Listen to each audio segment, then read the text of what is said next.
The Mariners win Game 2 of the American League Division Series, and all of the best notes from Week 5 in the NFL.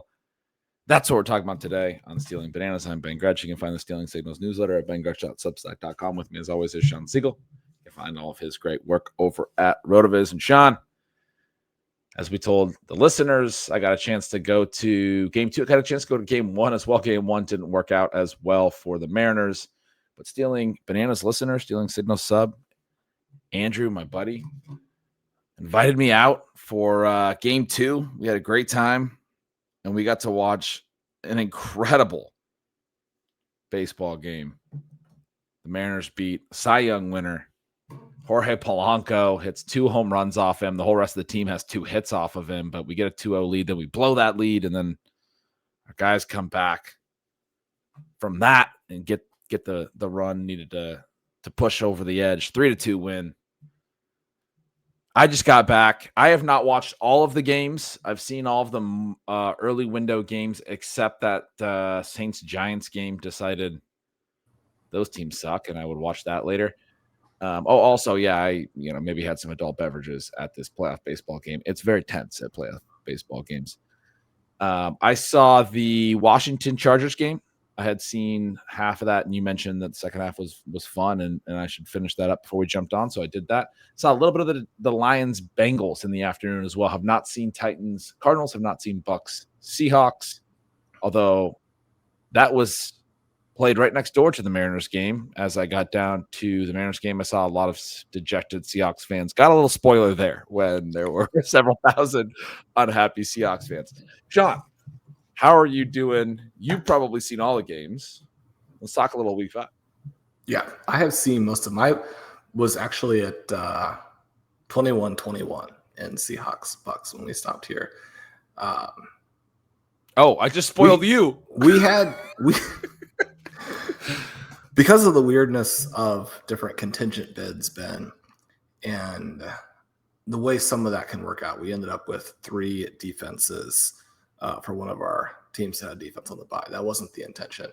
Unfortunately, we tossed the Saints back, and you said you hadn't seen that game, but I have no earthly idea how Brian Daboll is still coaching an NFL team. Was it that bad? The Saints defense was not the one to throw it back. Oh no.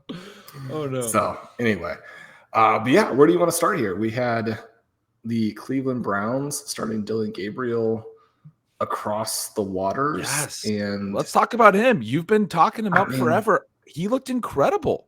Well, they had a report right before the game that Shedeur Sanders was going to get his chances too. And I'm like, well, this seems like a bad start if we're already throwing in the towel on the Dylan Gabriel era. Hasn't even started yet.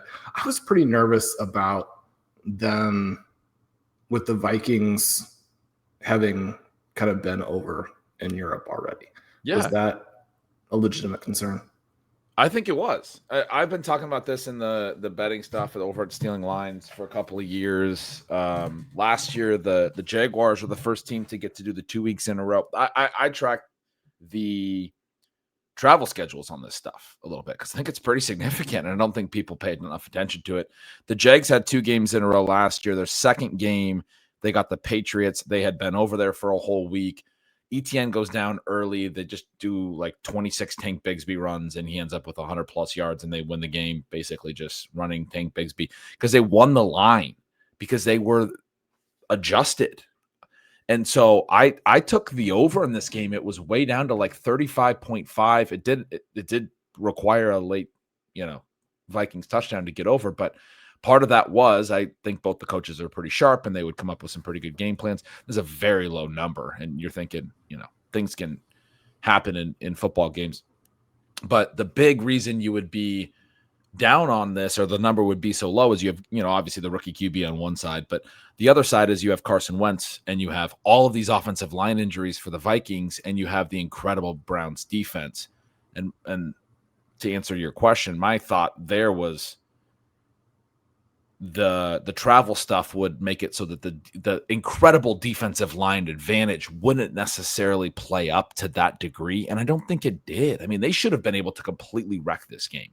the way that the Vikings' whole offensive line was decimated, and they weren't really able to. And I think I really do think it's, the travel stuff, and I think that played up quite a bit.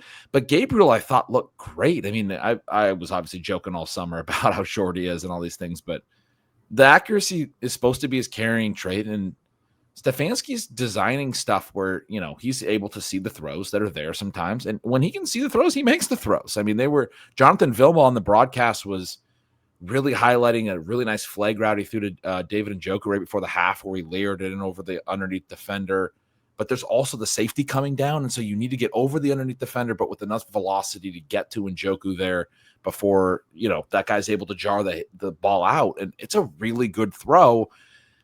A lot of the other stuff was play action, short, catch and run. He's on time with those throws, but I thought he made a lot of good downfield throws. Even at the very end of the game, they get 20 seconds and no timeouts, and he understands the situation well enough to almost get him a shot at the end zone at the end, where he hits for like 20 yards in the middle of the field. They run up, they spike it, and then he hits. And you have to be quick at that point. You can't stand back there. A lot of the QBs run so much clock. He quickly delivers a ball and completes a chunk gain, gets up, spikes it, and then he hits Jamari Thrash, I think, on the last play on a deep over route, and he almost gets out of bounds to where they could have one shot from like the 30-yard line. He got tackled and he gets tripped up like a couple of yards. But I mean, that's the only chance they have, is to go for a couple chunk gains like that, unless you just want to throw up a Hail Mary. For him to have I think the presence of mind to hit those throws in the timing and the rhythm. I mean, you have 20 seconds and no timeouts to go the whole length of the field, and you very nearly put yourself in a position where you're going to have a shot at the end zone that has a real chance of succeeding. I thought he did a lot really, really well. He really impressed me. Yeah, I mean, he was fantastic through the 3 quarters.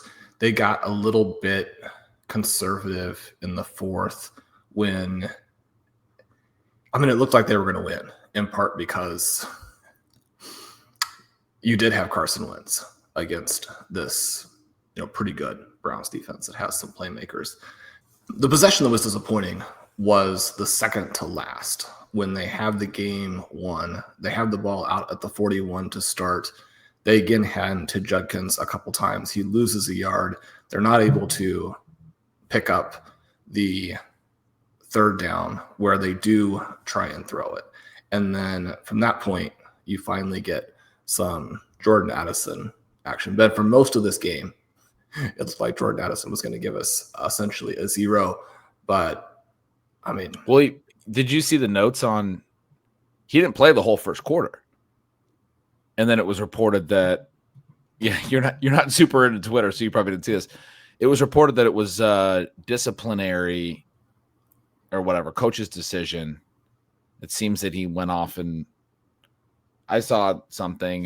Shout out Andrew, who I was at the Bears game with. He mentioned to me he saw a tweet that said that essentially I can't remember exactly what the message that Andrew relayed to me, but wanted to go explore London on his own or something, and missed a meeting or something, or was late to a meeting or something.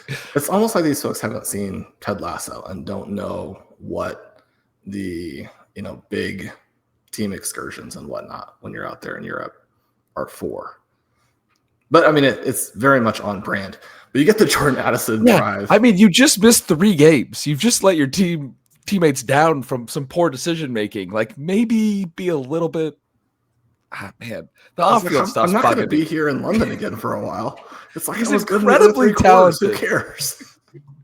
The guy's insanely talented, Shawn, but I wish his decision making was a little better. So you get fourth quarter, Jordan Addison scores the winning touchdown here, and by that point, there's no time left in the game. This was another game in which Judkins looked fantastic, right? So this isn't a Judkins issue in terms of these 2 plays when they're trying to kill the game. It's a design issue. It's a coaching issue. Everyone knows when you have a rookie QB making his first start and you're in line to win and you're out there in this field position that you're going to hand off twice. And it was unfortunate that those were the 2 situations where Judkins was stymied. But again, that was most likely to happen. Kevin Stefanski is fantastic. It's one of the reasons why I thought Dylan Gabriel had a pretty decent chance to succeed. When you watch this game, I think stylistically and everything else, the number one thing that you think is that Gabriel is essentially Tua Tagovailoa with a slightly better arm. Now, Tua wasn't very successful early in his career to the point where his coach needed to get out of Miami and has reinvented himself again as a sensational defensive coordinator somewhere else. You're not going to get Mike McDaniel as offensive coordinator in too many situations. Obviously, McDaniel in that role as opposed to head coach. I don't know if there's any other team in NFL history that could have given up that game on the ground to the Panthers that the Dolphins gave up today. But the thing with Gabriel is he finds himself in this very good situation, right? That was my take on Rico Dowdle's 200 yards as well. The Dolphins because the couple of times they gave the ball to Trevor Etienne, you're like, oh, this dude can also play. And then you're like, no. They're playing against the Miami Dolphins. It was unfortunate, I thought, that they weren't more creative in that moment because otherwise their team played well. This is a game they needed to win. It would be a huge start for Gabriel and kind of a turn your season around situation if they had made something of that drive and they had won the game there. Obviously, it was a huge game for the Vikings as well, potentially turns their season, gives them a chance to buy a little more time for whatever the QB situation is going to be. I mean, these guys are being carried by fantastic performances from Justin Jefferson and, I guess when he's out there, Jordan Addison. But, I mean, the Vikings still have lots and lots of problems. I always like to share when my notes kind of align with the point you made, just because I think it's interesting when we get to the same sort of conclusion independently or reiterate sort of your thoughts. In my notes for the way that I'm going to introduce this game for stealing signals, I mentioned the low total game. You got a rookie QB on one side, you got the O-line injuries on the other, you got the travel advantage. I wrote my second sentence, Gabriel looked really good, but the Browns went extremely run heavy with a small lead and ended up being too much to overcome, even as they ran well, which is exactly what you just said. They did run the ball well, but they went way too run heavy. I mean, that's just exactly what you just described.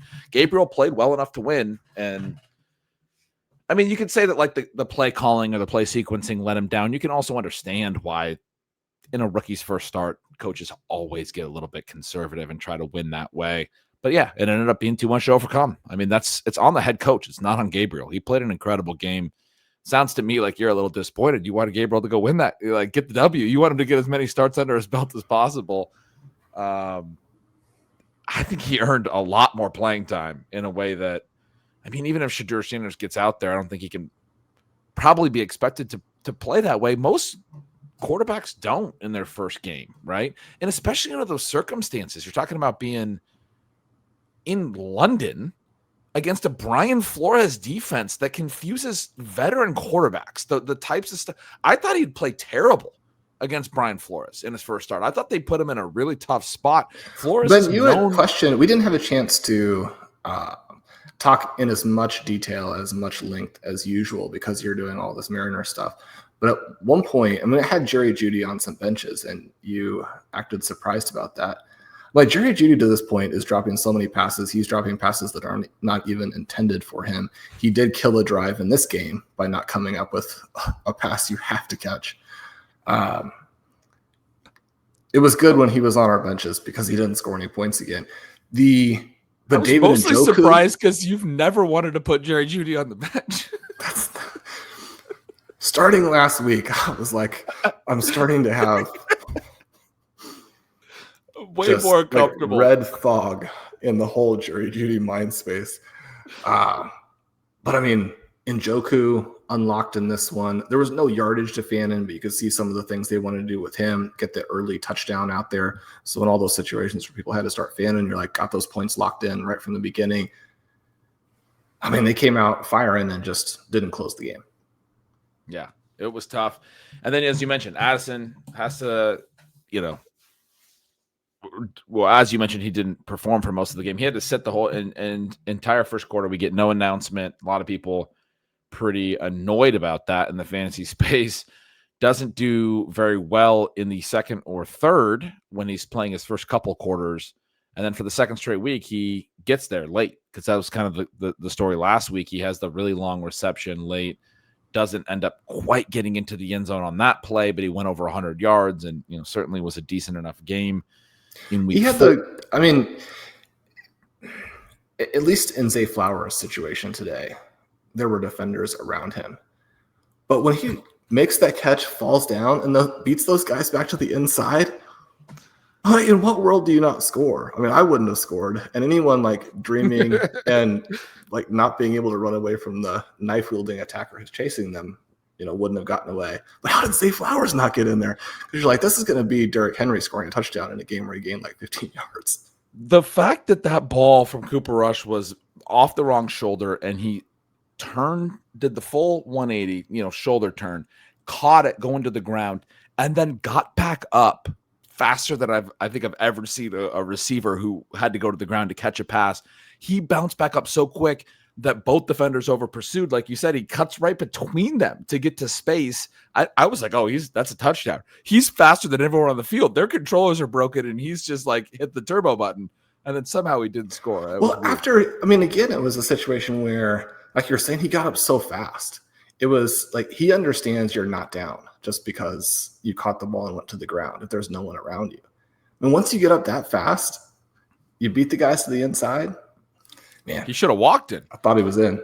So Addison had a similar play last week, but this week to get there, I thought it was pretty exciting that on the final drive, he caught several balls. They needed something. They hadn't got a lot in the second half. Their first drive of the second half, what was it?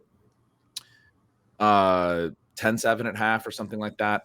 And the first drive of the second half, both teams scored a touchdown and then basically nothing for several drives.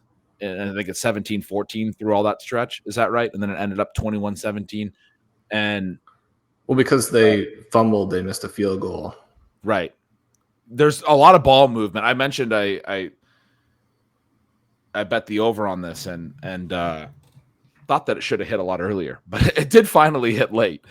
That last drive, they get there with Addison catching 3 or 4 balls on the drive and then catching the game winner. And I thought his game-winning catch was very nice. They were highlighting the throw. It's a little bit of a wheel route to the front pylon. It is a nice throw. What I loved about Addison doing that, we've talked about this a ton on the show. I love when receivers on the boundary are willing to go to the ground. When you talk about guys that are going out of bounds, they drag their feet and they're willing to just drag their feet and then let their body kind of fall to the ground because that's the best way to get your feet as far back toward the field and as close to being in bounds as possible. DeAndre Hopkins, all these dudes that are incredible at it. What Addison did here was he had to kind of turn around, but he just goes limp and lets his body go down as soon as he has the ball in his hands because he understands you got to get your knee down as quick as possible. He gets it in. There's so many receivers that don't get that reception inbounds. It's one of those examples of you make a thing look easy and you don't get enough credit for it. The best receivers make things look easy. That was not an easy catch. It looked easy because he made an incredible play because he understands spatial awareness.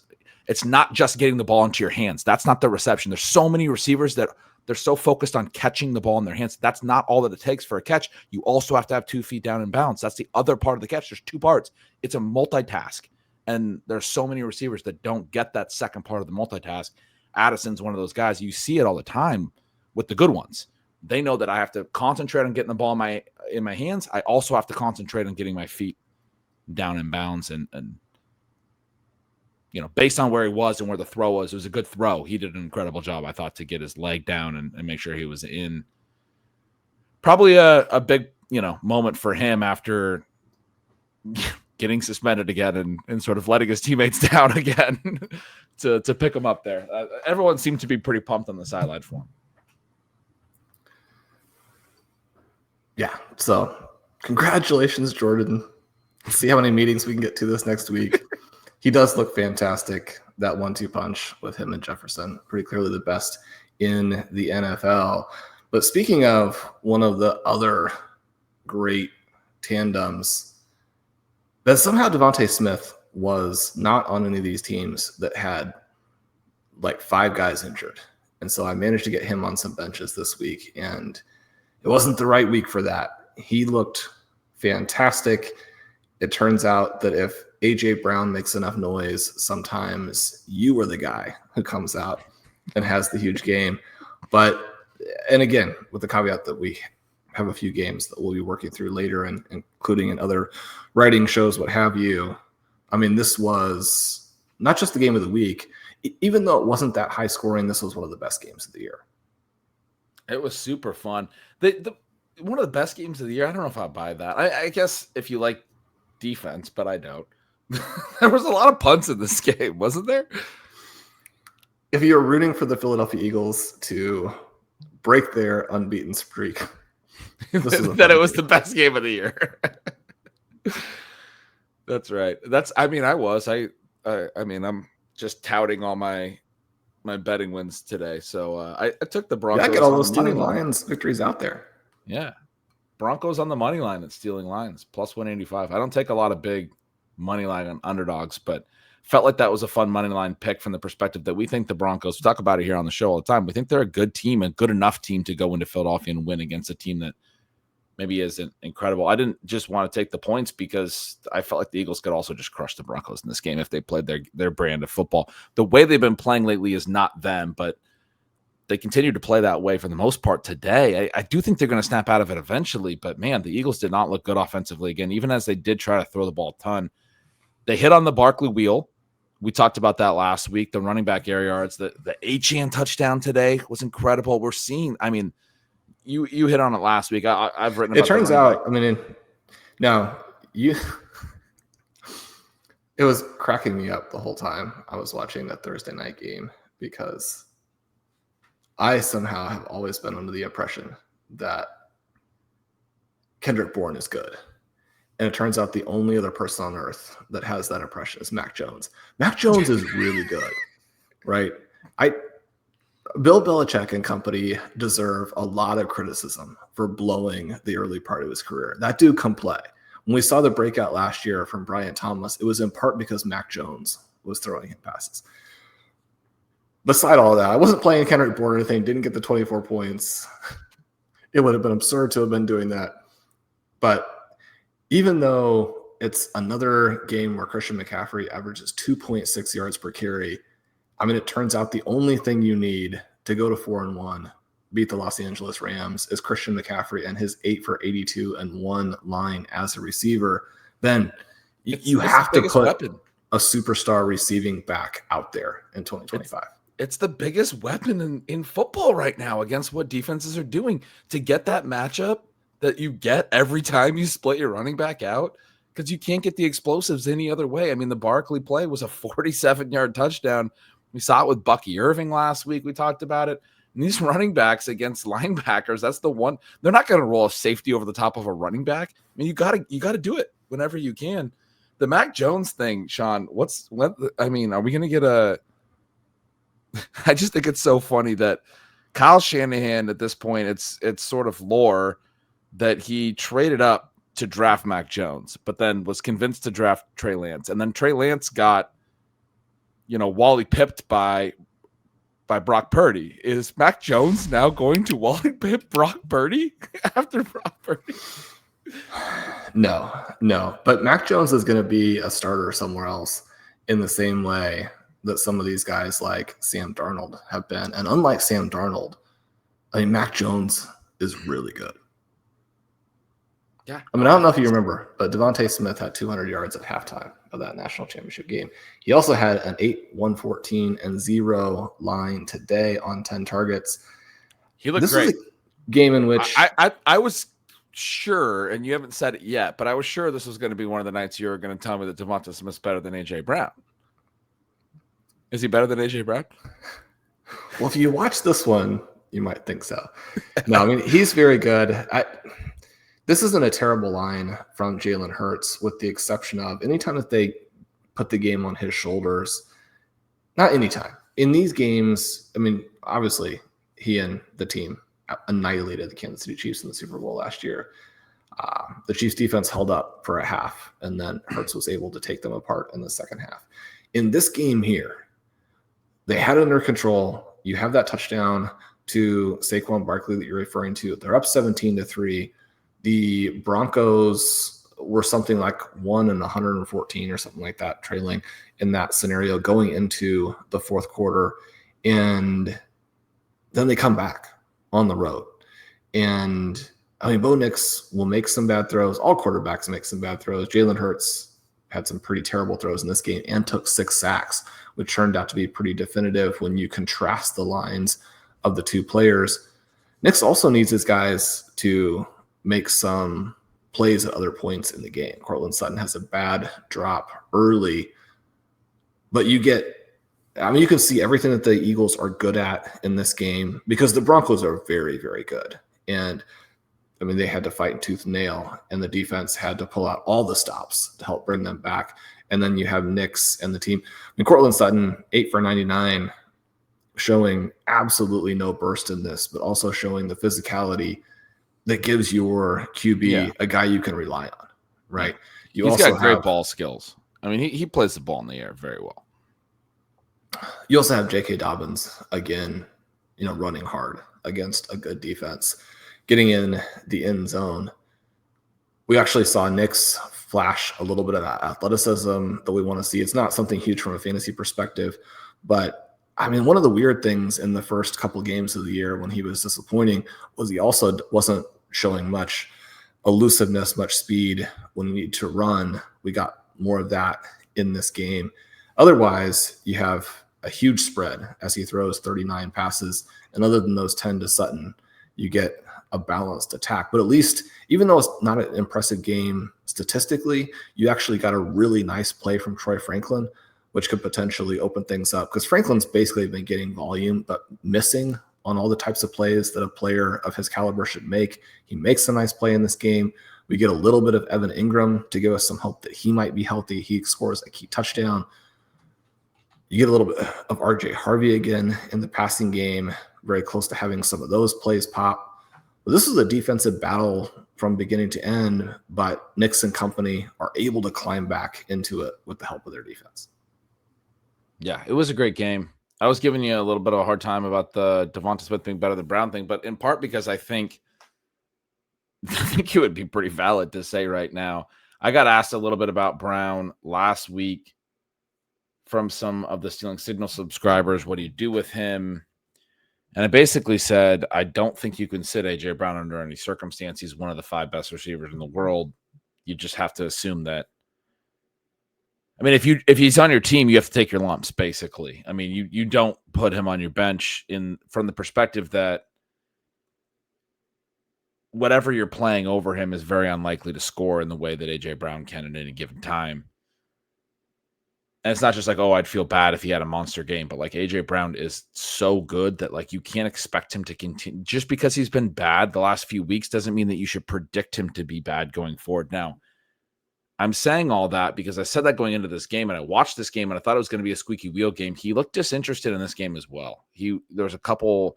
I saw one where he motioned, and the play was one of the sort of play action fakes in the throw to the flat to Dallas Goedert, right, where they do like the play action kind of roll out and Goddard's rolling to the right, and they had Brown motioning to the other side, and he never even turned around. He just motioned to the sort of the left side of the formation, and he just kept staring like toward the sideline and just slowed his motion down. And like, he didn't do anything to sell the play or anything, or even turn around and look, I mean, he just was like, I know this play is a designed rollout to the other side, and I don't give a flying rip right now about any of this. Like, I hate this offense. I hate all of it.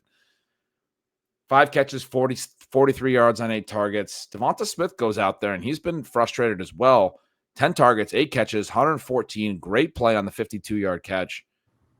Looks like the Heisman winner. I mean, he looked great in this game. Did a lot of different stuff.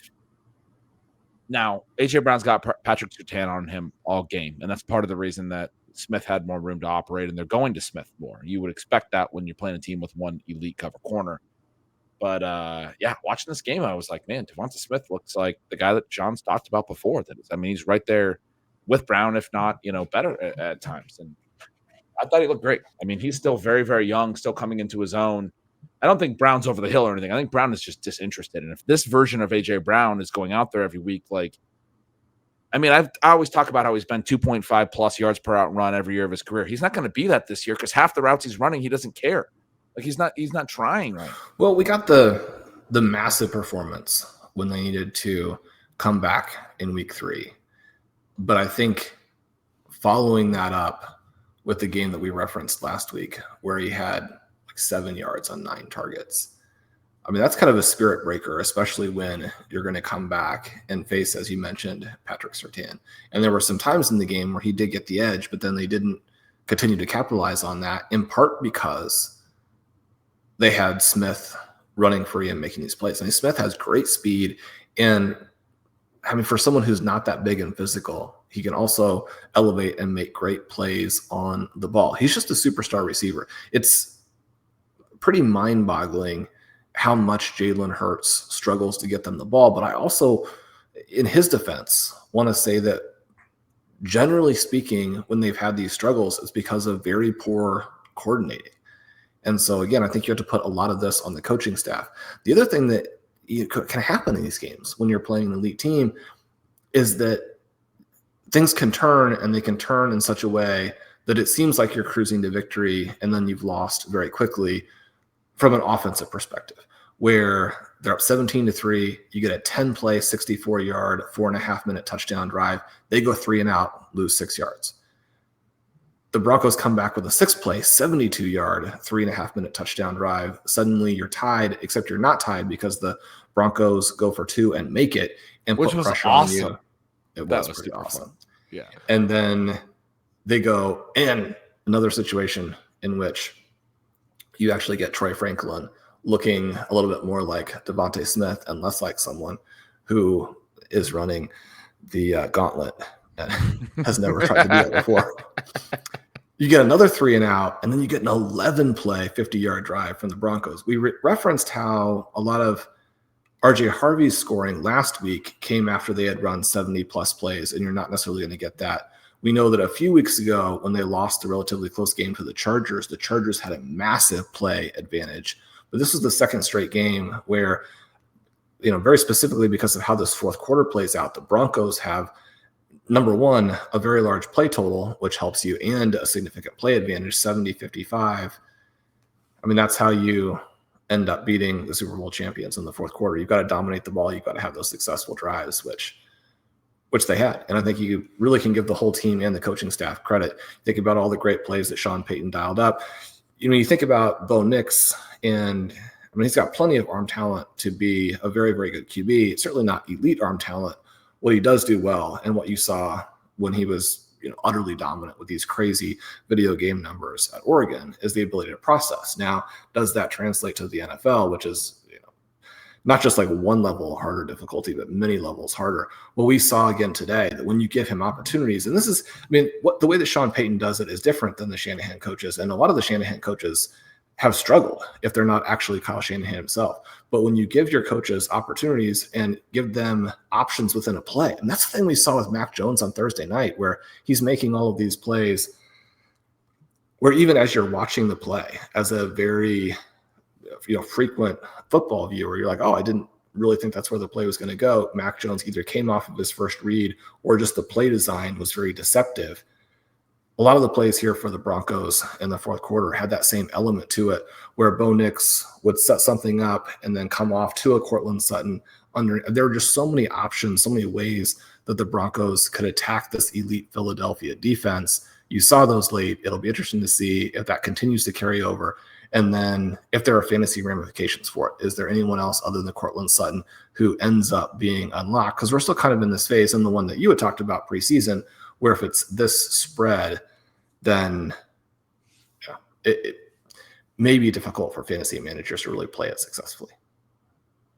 Yeah, but they looked great down the stretch. As you were talking through the possessions a moment ago, you mentioned the touchdown drive, the 3 and out, the touchdown drive, 3 and out, and then they get that field goal drive. The 3 and out, the Eagles go for it on 4th down and get it, but have an illegal shift, and then they decide to punt with about 5 minutes left, right around midfield, because they get backed up a little bit. They give the ball back to the Broncos, down 18-17, and Denver did to Philly what Philly has done to every team for the last 3 or 4 years, which is put together that 5-minute drive to milk the clock when they have a small lead late, it was incredible. It was incredible to watch. I mean, it was, the first play, Nix goes to Adam Troutman on a little rollout, dump off to a second tight end, gets an immediate first down, right? Like, you don't even necessarily want to do that. But Troutman, I'll note, caught that going to the sideline, cuts back inside and sits down. They all understood the assignment. We're killing time here. We're trying to move the ball, but we're trying to kill time. He sits down. Yeah, you got to do both, right? And we just don't see – I just don't feel like we see that many teams that are that prepared, that are that well coached. And when you think about these guys, Right. I mean, you can say, I don't think that Sean Payton is some like offensive guru still in 2025. Maybe he is, maybe he isn't. But the team is prepared to play. And we just aren't seeing a ton of that. We talk about the retread coaches, and some of them are a little too sort of narcissistic, too, big-headed, too egotistical, right? I think to actually coach the teams well. I don't think that's fully the case for Sean Payton. Maybe he still is. Some of those scriptures may fit. The scheme stuff passes by a lot of these guys, but the experience I think does help, because I think coaching is all about the details, right? It's all about understanding all of the different things that you need to get through to your team in the limited amount of time you have, from OTAs through the preseason, through week one, and then in through the season. What are we going to do each week as we're doing our weekly game plan and install? What also are we going to, self-scout and fix and do the things that we need to do? And the coaches that are great, and this is what I think Belichick was so great at, because I think he understood every scheme in the book, and he would reach back to the old history, and I think he understood the rules better than any coach. I thought he was very, very detailed, and his teams were detailed, and he understood those things, and they understood those things. I think the best example of that is that Super Bowl against the Seahawks, where they talk about how I can't think of the cornerback who picked it off, but they ran it instead of they threw it instead of running it to Marshawn Lynch and Marcus. Man, why am I struggling to remember the cornerback?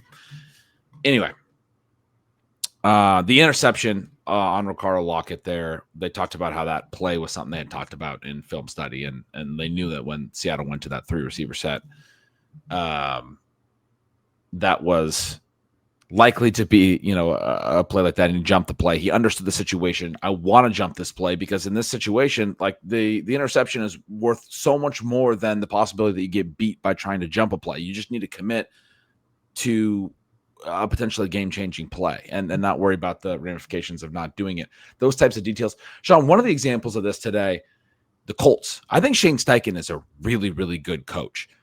The Colts this is a very minor note. Doesn't matter for fantasy. I'm going to tell you a whole story. Colts got a roughing the kicker on an extra point. Their kicker got hurt pretty bad. I got the kicker in a few leagues, kind of annoyed. Shane Steichen had the roughing the kicker and forced on the kickoff, so they got a kickoff from the 50-yard line. Then he had their punter kick the ball out of bounds by a mile intentionally. He kicked it way out of bounds. And I'm like, what the hell was that? They just got the ball at the 50 to kick off. I thought they were going to pin him deep. How did he miss by that much and kick it that far out of bounds? They announce the ball's going to be placed on the 40. Then they show Shane Steichen on the sideline, and he's holding up 2 fingers and then 5 fingers, and he's yelling at the referees, 25, 25. That's the rule. You can read his lips. That's the rule. And then they went to back to snap the ball 1st and 10, and they had spotted the ball to 25 instead of the 40. And the announcers, the broadcast booth, can't figure out what's going on. They're like, why is the ball to 25? This makes no sense. We didn't hear anything. They didn't explain. And the referees didn't explain it, for the record. They said that the ball is going to be placed at the 40. They never explained why it got put at the 25. And the announcer's like, we can't understand it. And then a while later, they circle back and they figure it out. But the point is that Steichen was letting the officials know, and the broadcast booth didn't know this, that there's a loophole in the rule, which if there's a roughing the kicker on the extra point that you carry over to the kickoff, even though you get the 15 yards prior to the kickoff and kick off from the 50, if it goes out of bounds, that 15 yards also gets applied after the out of bounds penalty, such that the ball does not get put at the 40, it gets put at the 25. And he did this intentionally, knowing that in the modern era, pinning a team at the 25 is a small win. That's not even a big win. It's a small win. But that's knowing the details. That's knowing the rules. That's a head coach that understands all of the things. That is not that important. It's not like it was some master class. It's important from the perspective that Shane Steichen understands the details of the sport, and he's on top of the different stuff and what it probably says about all of the other things that goes into their weekly scheming and all their game planning. If he's that on top of that silly rule about if they get a personal foul on an extra point, they can do that on the kickoff, then I imagine that he's very on top of the different things that matter a lot more, right? And that's to me, that's what coaching is all about. And you were just talking about it, and I thought that was very indicative of not indicative, whatever. It was representative in that final Denver Broncos series. The way that they handled it, the way that they executed, it's something that we do see from some of these veteran coaches that I do think they deserve. Mike Tomlin coached teams, right? Like, I mean, I feel like some of the like in-game decisions that some of these older coaches make kind of crazy, but some of the experience that they have, it does show up in some of the details on some of these teams. I thought the Peyton coach Broncos executed incredibly well down the stretch. Those 2 touchdown drives and that field goal drive, running clock, getting the first downs, converting the third downs, getting to third manageable, then converting them, good play calling, good, setting up different plays. Then you kick a field goal, you go up by 4, you leave a little bit of time. I mean, the Eagles still could have came and won that game, but that's exactly what you wanted to do there. I mean, that, Jalen Hurts is not throwing the ball against your defense particularly well, and they go win the game. I mean, I thought that was incredibly impressive. As you were telling the Shane Steichen story there, all I could really think was that he had managed to find someplace offering this incredibly niche bet where you had to get both Amir Abdullah scoring a rushing touchdown and Anthony Richardson catching a 9-yard pass in order for it to pay off. You did a great job. All you got to do to get that to pay off is absolutely destroy the Raiders by like 40 points. Yeah, his presence in the game. The funny thing is that Jonathan Taylor's 3rd touchdown comes after that. They certainly had no trouble continuing to humiliate the Raiders in this particular instance. I mean, Steichen does have some incentive a little bit. I mean, it's a very different dynamic, obviously, than the Patriots' kind of revenge season. But, I mean, Shane Steichen has taken a lot of criticism over the past couple of years with the whole Anthony Richardson fiasco. He wants to remind people, kind of as you're saying, both with the little things that someone like you would notice and with the things that like everybody will notice, a 40-6. It's like, we're going to put it on people and show everybody that we have, I mean, maybe the best team in football, right? He's having a great time. Yeah. I mean, 4-1, a close loss and their only loss. The victory over the Denver Broncos and one of the other best and most competitive games of the season. One of the things that is always a little bit of a frustration for me, and I'm not saying that the coaches don't know this, right?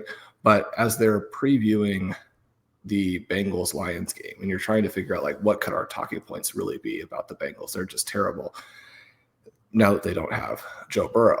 But they were going through these different parts about how, like, it was our penalties that killed us last week. And it's like, it wasn't your penalties. It was the fact that you were annihilated in every phase of the game on every play.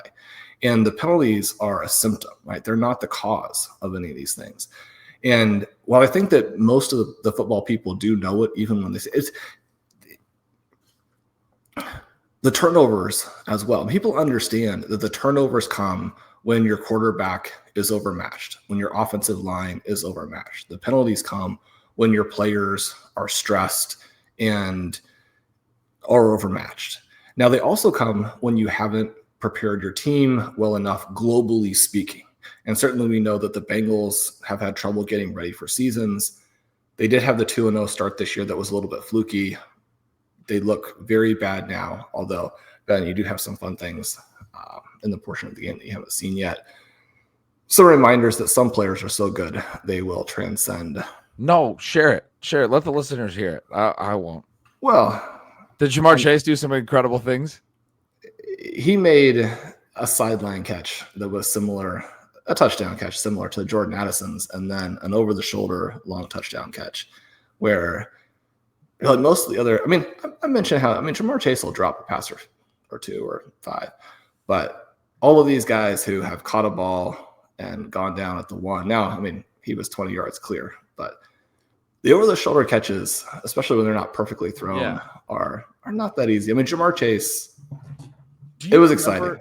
Do you remember in 2023 when I was doing the whole, look, I'm a UW guy and I love Jake Browning. He was great for us, but he's not good. And then every week he was doing awesome. Do you remember this? Like, I was actually the low guy on Jake Browning, and everyone was like, oh my God, he's doing great. And I was like, no, he sucks. He can't throw. I'm sorry. Like, you're never going to be able to convince me after this that on a long enough timeline, I'm not going to be right about anything, because this is what I was talking about. Jake Browning's terrible. Like, I've only seen the first half of this game. You're talking about, like, maybe there wasn't a great throw and Chase made these plays. His first half against the Lions was terrible. Well, about the time that they started to do some very Cincinnati Bengals-ish things, I mean, I felt like you've got to bench him and go to somebody else. I mean, you've got to take this experiment in a different direction. But then it went the direction it went. The point being, though, on all of these things is that I don't care how good it was. I'm not going to feel dumb when I watch the second half. The first half was terrible. I just want the people to understand that. I don't care how good the second half was. Like 17 bad throws. I don't even know if he attempted 17 passes. It's about the preparation during the week. And you have to have good enough players in order to make the preparation work.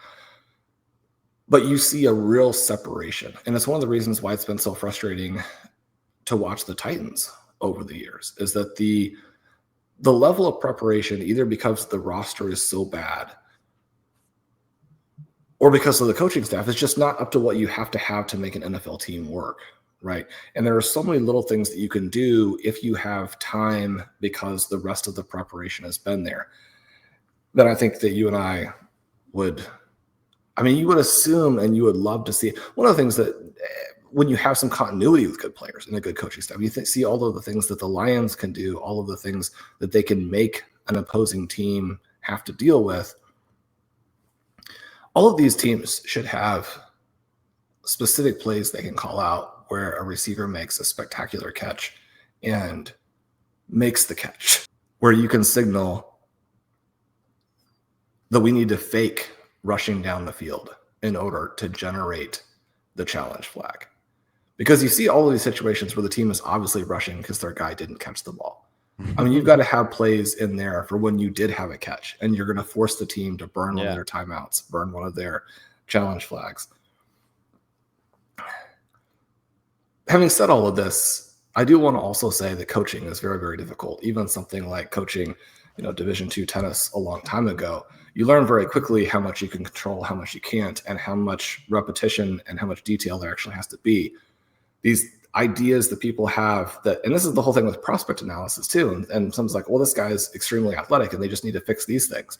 And you're like, do you believe that at like all of the different points along the way, none of the coaches that this person has had have looked at this player and said, you know what we should do? We should fix all of these obvious weaknesses that we also, as coaches, realize are wrong. So coaching is hard. And one of the reasons we bring up some of these things that Sean Payton has been able to do, certainly that Harbaugh has been able to do, even with the result today, the things that Andy Reid does year after year after year, even when the Chiefs are not looking as good. And you think back to last season, yes, they get humiliated in the Super Bowl. And kind of the path the Chiefs were on last year is sort of the one that the Eagles appear to be on in some ways this season. But Andy Reid being able to coach them to that level of success, even when the talent didn't really look like it was there. Coaching matters a lot, and probably no sport doesn't matter as much as football. I think that's definitely the case.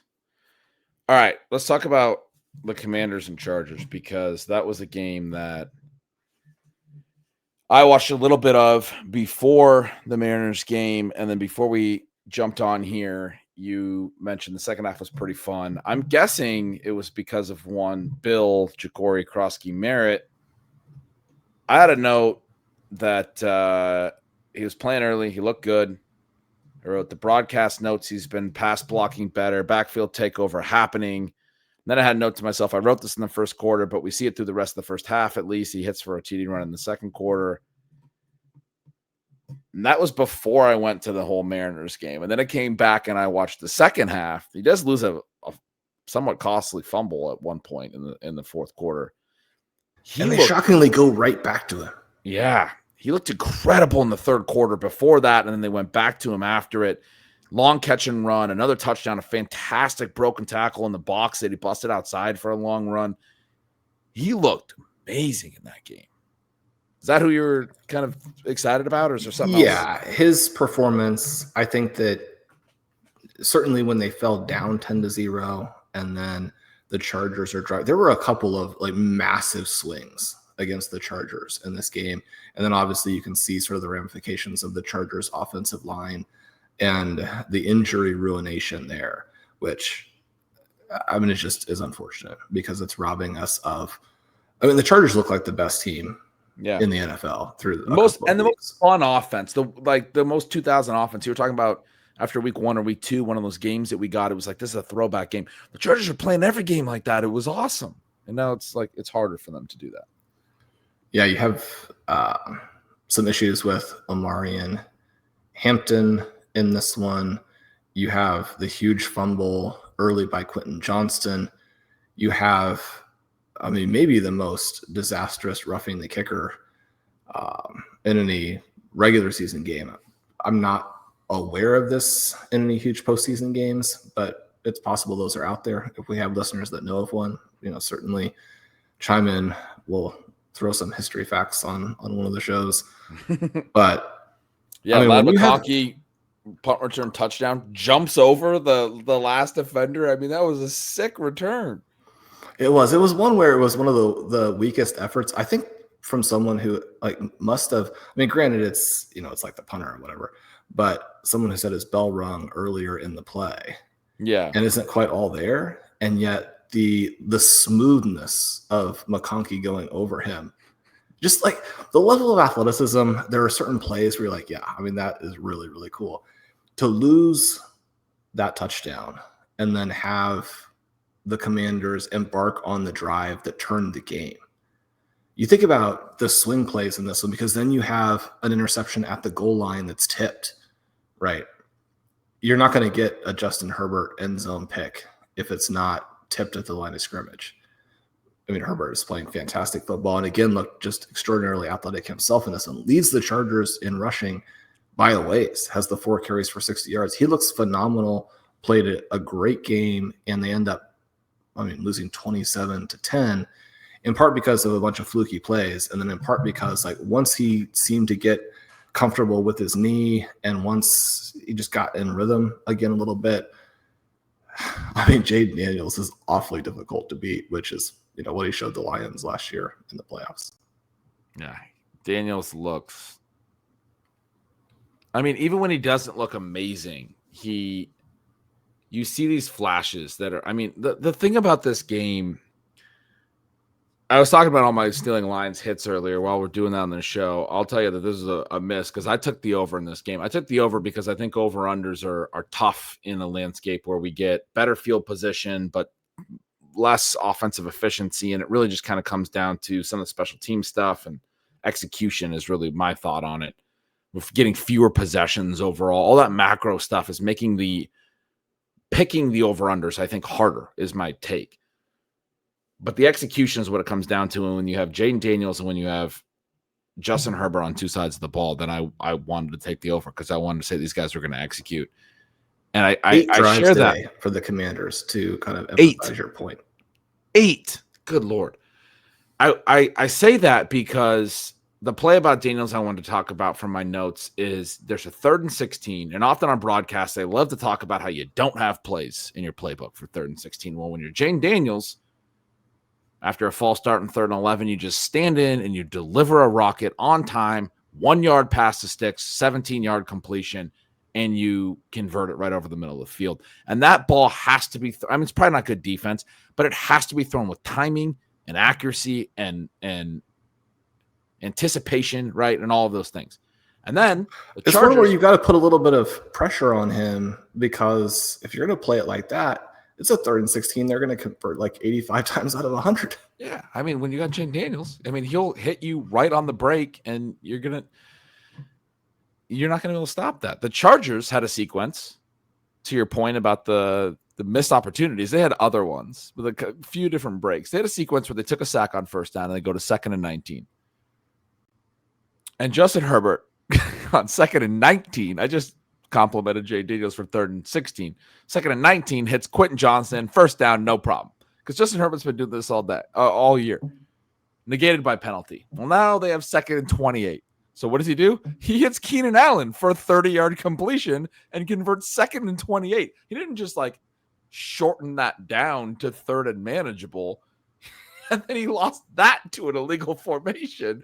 Then this was a game where they were 9 for 16 on 3rd down and somehow scored 10 points. I don't know how you convert 2nd and 19 and 2nd and 28 and lose them both. It's just absurd.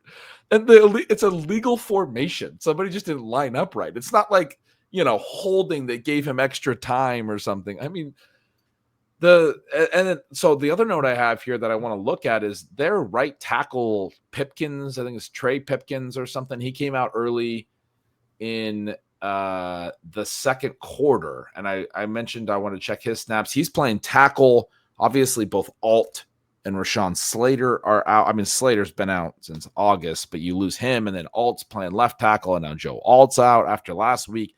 So you're down to both tackles are not the guys that you plan to have your tackles when you're building your roster in March and through the draft and coming into camp. Pipkins is your right tackle. I don't know much about him, and I have a note that I want to check his snaps. I don't know if he re-entered or anything, but they maybe lost a 3rd tackle in this game. I mean, it's a bummer what Justin Herbert's dealing with right now because he's playing some of the best quarterback play in the entire NFL. Yeah. You look at the various team stats, and again, it's pretty hard to understand how it all happened. 9 for 16 on 3rd down, converted to 4th down, only had the 9 drives. You got to really be efficient and not make the mistakes when you play the Commanders because Daniels is able to potentially hold the ball so long. That's one of the things we saw when he was really in full flight down the stretch last year is that those games just they did not feature the normal number of possessions. And if the Commanders are limiting possessions and they're in the situation where, it's been crazy the way the Colts have done it this year as they're putting up, 40 points a game. The Commanders were doing it where they're just never punting. And the issue you run into is just you don't have the ball at any point in the game. And so when you have these fluky plays, the Chargers are still going to be awesome, even with all of the offensive line injuries. But there just aren't that many games in an NFL season when you're in a division with the Kansas City Chiefs who, the Chiefs have to be pretty ecstatic about how things are now kind of falling into place for them. But you're in that division with the Chiefs, with the Broncos. The last couple of weeks for the Chargers, obviously a huge bummer because, they looked like maybe the Super Bowl front runner in the AFC. That note you just had about, I agree with all that. That note about Daniels, that he's able to hold the ball so long, I think is very well put. But also when you watch him play quarterback, what I think is so special about him is he's able to extend the ball or the play, but also like the idea of like always having your eyes downfield and always being ready to like pull the trigger. The other thing he's very able to do is just hit his back foot and throw in rhythm the way that like Tom Brady or every other drop back passer does, which is what he did on the 3rd and 16. I was talking about the Jayden Lane. It's just Jayden Lane runs 16 yards downfield and the ball's on him. That's a normal drop back passer. But to your point, he is always able to extend it and he navigates the pocket where you're like, you always feel like he's about to get crushed. He's not a big guy. And you're like, man, just get rid of the ball. I don't want to see you take a hit.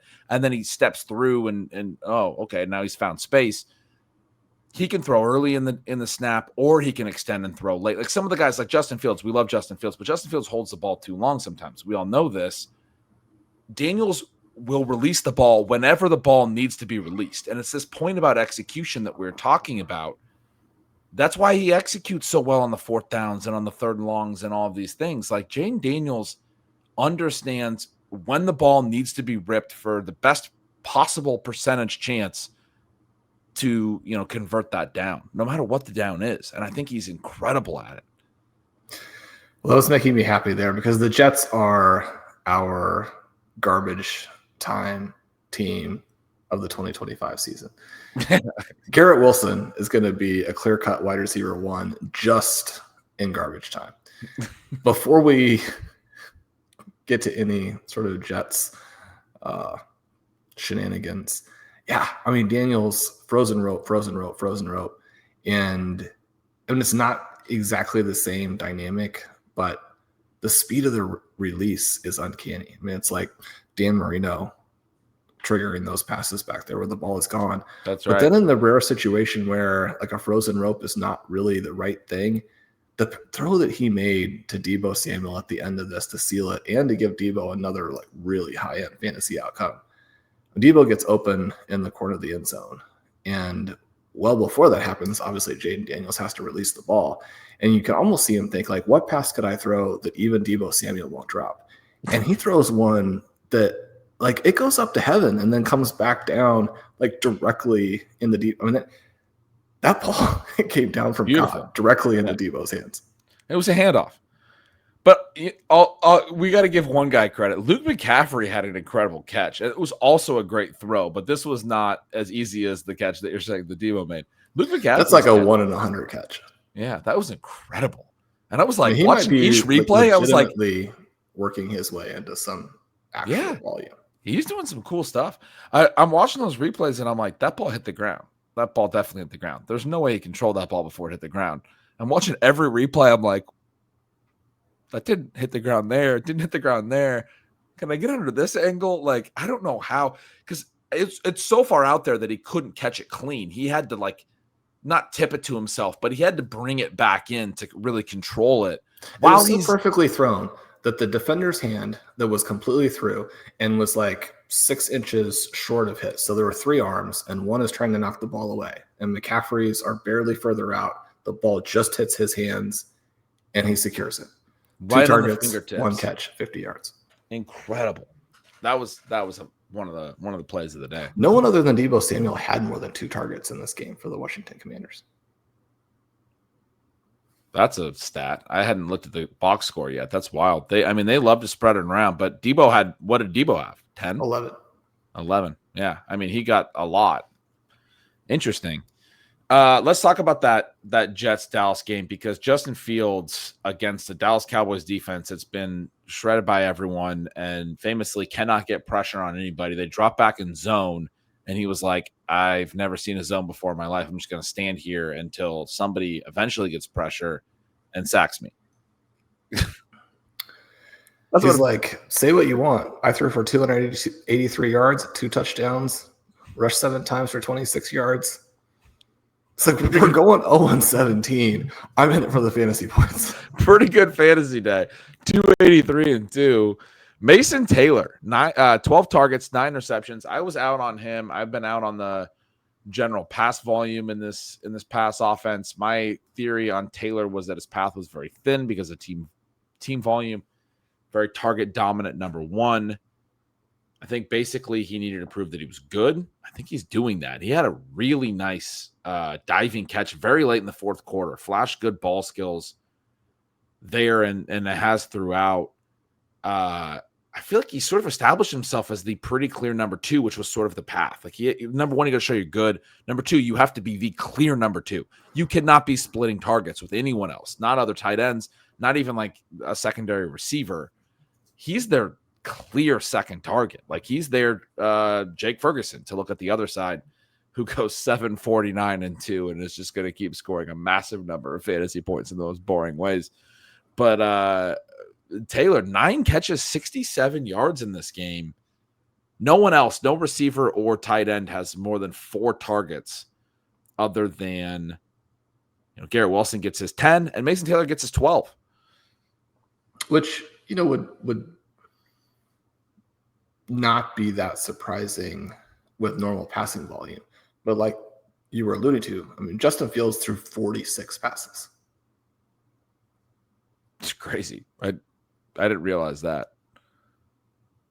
And then you have Dak on the other side throwing 4 touchdowns on 29 passes. He's getting some playmaking from his guys. George Pickens completely disappeared in this game, but does catch a 43-yard touchdown late to kind of put the cherry on top for Dak and to save his fantasy managers. I mean, they're making Ryan Flournoy into 6 for 114 there. You were talking about people getting Wally pitch. Does CeeDee Lamb where does he need to come back? Or he was making some ball and hand plays early. I had a note, and then he had the great play on the 50-50 ball later. I mean, none of the depth Dallas wide receivers matter. I mean, Jalen Tolbert is not good, and he's much better than Jonathan Mingo, who's definitely not good. These guys are not particularly talented. Ryan Flournoy actually has like a very intriguing like prospect profile and path, and I think he might actually be vaguely interesting, right? Southeast Missouri State, you don't get a lot of that 94th percentile broad jump. It gives him 94th percentile explosion, 4.44 40. You've got true NFL athleticism here. One of his closest comps happens to be Torrey Smith, whose problem was certainly never athleticism. It's cool when you see somebody unlock like this, when you see, number one, a weak enough opponent. The Jets are kind of in that space right now where the personnel just isn't good enough. And so you're kind of rooting for Aaron Glenn. You're hoping that some of his things can take hold. When you're struggling to this extent, I mean, his point is that we're going to stay consistent with the messaging, with the preparation, and little by little you get there. One of the notes that they had, again, in the Lions game today was just the really, really difficult start that Dan Campbell underwent in Detroit, and how he was probably on the verge of, probably not on the verge of getting fired, but on the verge of starting to like have the seat get pretty warm there when it completely flipped and the Lions go on this massive run. Over the last 41 games, they have the best regular season record in football. They just have a lot of work to do, obviously, to get to that point. But one of the things that you get here in this Cowboys game is that, the Jets defense, we have one of the things that's been kind of fun in 2025, Ben, is that we have 6 or 7 teams whose defenses are so bad that you get more of the old school fantasy football scoring, which is nice to see. This is a game where Breece Hall goes for 113 yards on only 14 carries, and yet none of that was ever relevant because the Jets were not in this game at any point. Justin Fields is a lot of fun, but he is struggling. It was a situation where this game was basically pure garbage time from beginning to end. Another game where, talk about Breece Hall, but on the other side, Javonte Williams, 16 carries, 135 yards, a touchdown. Continues to look great. 66-yard run in this game. Shawn, I felt bad. Longest of his career. Yeah, I imagine. The Jets suck, is what you were saying. They're not great. We're speaking of not great, I was telling you that I thought the Ravens were in deep, deep trouble after last week's game, and that the Pittsburgh Steelers were going to run away with the division, which, as you pointed out, was probably an overreaction. But certainly what happened anymore today was not good. I think on a positive note, and again, the Ravens are one of these teams where, in part because of injuries and in part because of personnel, but certainly with the injuries on top, they can't stop anybody. But this was the CJ Stroud that we've been looking for a year and a half. 23 for 27, 244 yards, 4 touchdowns. Everybody was open on every play, and he hit them. He looked great. Xavier Hutchinson has the 2 touchdowns. I thought part of the important thing was that they got Jayden Higgins seemingly involved more early on and got him going. He had a couple catches in the first half, looked good, helped create some space. The Texans did go pretty run heavy. And then, interestingly, it seemed like in the third quarter when they're up 28, they're throwing a little bit. And even throwing late with Davis Mills in the game. So I don't know what their pass rate over expected is going to wind up being, because they're sort of clawing back positive PROE points in the second half when they're winning by a massive amount and they're deciding to throw the ball all the time. But in the first half, I'm pretty confident this was a a fairly negative PROE, where they were able to run the ball very effectively as well. I watched this game and I thought I should have listened to you better last week when you told me that last week's loss for the Ravens was catastrophic and they're not as good of a roster. And I kind of thought that throughout the week as I got a better grasp on all the injuries, because I didn't really realize it as well as you did last Sunday night. But I mean, this team is very injured. And when you watch them, Nick Chubb looked like younger Nick. I mean, he didn't necessarily look like younger Nick Chubb, but he was getting yardage like younger Nick Chubb. They were able to run the ball very effectively with him, with Woody Marks, throw the ball wherever they wanted to. I wrote recently about a take I got in the comments that Joe Burrow was the obvious 2024 MVP. And I've heard this take twice recently. That's obvious that he should have won MVP last year. It's been presented to me based on an emphasis of how bad the Bengals are without him. I would like to present the Ravens without Lamar Jackson. I mean, Derrick Henry couldn't run the ball because you don't have Lamar Jackson on the field. They couldn't do anything throwing the ball. All of the players that are usually breaking all the separation metrics, for some reason, all the players on the Ravens are always wide open, and all of the separation metrics and all of the advanced stuff, they didn't seem to do a very good job. I mean, Zay Flowers had a relatively decent game, relative to the fact that he was working with Cooper Rush, but most of them didn't seem to do a very good job of getting open or being particularly productive, working with somebody other than Lamar Jackson. So anyway, the idea that like Joe Burrow is the obvious 2024 MVP because the rest of the Bengals were so bad. My response when I wrote about it earlier last week was, you're just like too fixated on that. That's not a false statement, but also the Ravens and the Bills without Lamar Jackson and Josh Allen would be in shambles. We just haven't gotten a chance to necessarily see that lately. We just saw Lamar Jackson, or the anti-Lamar Jackson Ravens. They're bad. Yeah, probably the most shocking result of the 2025 season is Derrick Henry, right? And not shocking what's happened subsequently, but that he could go out in week 1 and look like peak Jim Brown. And then he's looked done ever since. Yep. I mean, that part, the other kind of sad part in this game is that Mark Andrews,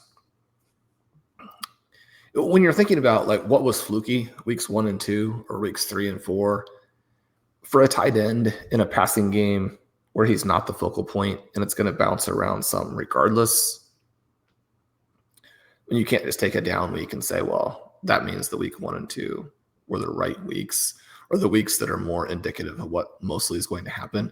But we also have the 2024 season, and then it's a fluky play. It's the kind of play that could happen to anybody.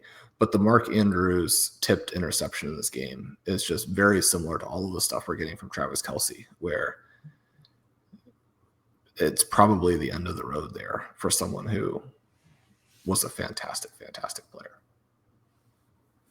Yeah, you're talking about a play with a little bit of a low throw. He managed to keep it off the turf, but just juggling it and then popped it up to the defense for an interception. We've seen that more this year than I can remember. I mean, it's happened several times in the NFL early in 2025 where receivers are just like hitting the ball, like volleyball, setting it up. I mean, they teach receivers to get your hands above the football on balls that are to your chest so that if you drop it, you're dropping it down. You're not, your hands are above the center of the ball's gravity. So if you don't catch it cleanly, it falls to the turf, as opposed to like dropping your palms down and the ball might pop up off of your fingertips. We've all seen that. A throw over the middle, receiver doesn't really catch it cleanly. It pops up. Some safeties in the middle of the field and picks it off. Like, you don't want the ball to deflect up. You want to deflect down if you're going to miss it. But we've had all these low throws that the receivers are going down and getting their hands under and floating up into the air, like launching it like a catapult. It's crazy. So, and then on the flip side of that, with the Ravens defense being bad enough that you can't really tell for sure what the Texans are like, the Texans defense, when they have Azeez Al-Shire out there, is very good, to the point where the 2-3 is perhaps a little fluky in its own right. Does this emergence now from CJ Stroud, the last, say, 5 quarters from him, give you some confidence that they can go on a run from this point in time where you have this big win, you're 2-3, you've got a good defense? No. Not even a little bit. As far as having confidence, do I think they can do it? I do think they can. I think they're talented enough. I think CJ Stroud's talented enough. I still very much believe in CJ Stroud long term, even though it's been a rough year and a half now. I think it's very possible. Do I have confidence in it? No. I don't think the coaching staff values the things that I value, and so I don't know that it's going to play out the way that I would like it to play out. They're playing a whole bunch of veterans at all the different positions. Dalton Schultz is a focal point of the passing game again. You're obviously doing a lot with Nick Chubb still. You think guys like Xavier Hutchinson are worth using instead of just getting Jayden Higgins on the field instead of getting more touches to Woody Marks, who, by the way, is probably not the running back I would have even drafted, but that's the way that you guys build your team as well. You don't have an offensive line, or you didn't really try to build an offensive line. You traded away Tunzel and then didn't really do much to add to the offensive line this offseason. And that's been a problem against teams that have been able to rush the passer. You go very run heavy. It works in this game against a injury-depleted defense that can't stop the run, and then you're able to throw off that a little bit. But do I have confidence they can stick? I mean, once they play a good defense, what happens? I mean, all that falls apart. You don't have enough playmaking. You can't block anybody. You can't throw because you can't run, and everything you're doing is like run-based and then throwing off the run. They're going to look really bad again in like 2 weeks when they play a tough defense. Yeah, they go on a stretch now where they're at the Seahawks, play the 49ers, play the Denver Broncos. You've got 3 straight teams there that are either tough, hard-nosed teams but with better coaching, or just simply have better coaching. And so that will be a very interesting stretch for the Texans. They do have a couple of games in the division, and those are the games that always give me some hope for them against the Jaguars and the Titans. We'll see what the Jaguars do tomorrow against Kansas City. Maybe they are in the process of a little bit of a metamorphosis as well. But Jaguars, Titans, then you come back with Bills, Colts, Chiefs.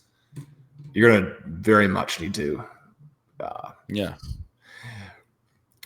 come through on any of these games where you do have a chance if you want to go on that run as the Texans. Sorry, I mean, this team's won the division the last 2 years. They're the 3rd best team in the division right now. And we haven't seen Monday night with the Jaguars and the Chiefs, and the Jaguars might look a little bit like, the emperor with no clothes or whatever tomorrow night. They're 3-1 right now. I'm a little concerned about them because they have they've had at least 3 turnovers generated in every game so far this year. Fun fact on the Jaguars. So they've been winning the turnover battle by at least +2 in all 3 of their wins. And, you can't keep that up forever is basically the point. They may be in a tough spot, or I may think differently about them after watching them play the Chiefs, but they look like they're an improved team. The Colts, you just said, might be one of the best teams in football. I mean, this AFC South has been down for a couple of years, but I think the Colts, the Jaguars potentially playing better. The Texans haven't necessarily gotten worse than the team that's won the division the last couple of years. I mean, definitely 2 years ago's version. They were much better 2 years ago, but last year's version, they're about the same this year. But the other teams in the division are improving. So that's not great for them. Yeah, I know that the Jaguars were able to come through in that head-to-head, but it was one where Trevor Lawrence was 20 for 40 with a pick. And when you win that game, obviously it's not a great sign for the Texans, but that was coming off the game where the Jaguars also lost to the Bengals. I want to see them do more in order to. But so those 2 teams are maybe the Texans are ahead of them, maybe in the same tier, whatever. Are the Texans anywhere close to the Colts? I mean, they're not, right? They're not. At the same time, you get some injuries. You get some momentum. NFL football seasons yeah, have the potential to really take some of these sharp turns. So we'll see where we go with that. It was exciting to see CJ Stroud look so good today. If those Xavier Hutchinson touchdowns had been to Jayden Higgins, I think we would be very excited about their direction. That's actually a very fair point. If Jayden Higgins scored 2 touchdowns today, I'd probably be thinking very differently. Now, we've given you a chance to come down a little bit from this. I don't know if epic is the right word, but certainly edge of the seat, must win Seattle Mariners. It was game. Must win is the right word, or pair of words or hyphenated word, which seems to be the theme of the evening. Yeah, I mean, you face one of the best pitchers in baseball. You kind of expect that you may lose that game. You lose game 1 in heartbreaking fashion. It's, kind of a phrase around here. People like to say same old Mariners. It was exciting to win game 2 and then to go back to, okay, have a little hope. They go back to Detroit. I mean, Detroit's got to feel good about themselves too. They won one of the 2 games in Seattle. If they can come back home to Detroit and win their 2 games, take care of business at home, they'll win the series. And even if they split, even if we split, the Mariners got to come back to Seattle. I mean, it's exciting, obviously, to come back home, but face Skubal again, the Cy Young pitcher who'll be pitching in game 5. We just beat him in game 2, but do you beat him twice in a week? That isn't easy. Of course you can. Of course you can. For people who aren't as deep into the weeds on it, will game 5 be on short rest? We know that can be a challenge for the best pitchers. No, it would be because there's a travel day between 2 and 3 and 4 and 5, because they go now tomorrow from Seattle to Detroit, and then they'll be coming back from Detroit to Seattle. There's 2 games and 2 travel days. He would get a normal 4 days rest. It's a clean, but it's only between games 2 and 5, and 2 was normal 4 days rest from when he pitched in their wild card series. So he didn't pitch game 1 because he pitched in their wild card series, but it lined up. It lined up very nicely for them, because if he pitched in game 1, he still wouldn't have pitched like in game 4. He would have been game 1 and 5. Anyway, it worked out perfect without having to go on short rest. 2 and 5 was, perfect or whatever. They planned it that way, whatever you want to say. But 2 and 5 was the deal. We got to him though, and yeah, I mean, I'm coming down from it enough. I think I can get some sleep. It's midnight my time at this point. I can probably get some sleep so I can write stealing signals tomorrow. But I appreciate you chatting some football with me as well. It was a very fun sports day for me to do both, to be a baseball fan and to watch a ton of football today. So yeah, memorable one for sure. That's awesome. It was a fun day of football, especially if you're a big Rico Dowdle fan. 200 yards. That doesn't come around every day. This has been Stealing Bananas. I'm Shawn Siegele. With me as always is Ben Gretch. You can get Stealing Signals at bengretch.substack.com. Get all of the thoughts on all of these games that we've been discussing. We'd love to have you guys over at RotoViz. Coupon code RFurious2025 to check out for 10% off your 1-year sub. We love you guys. We'll talk to you soon.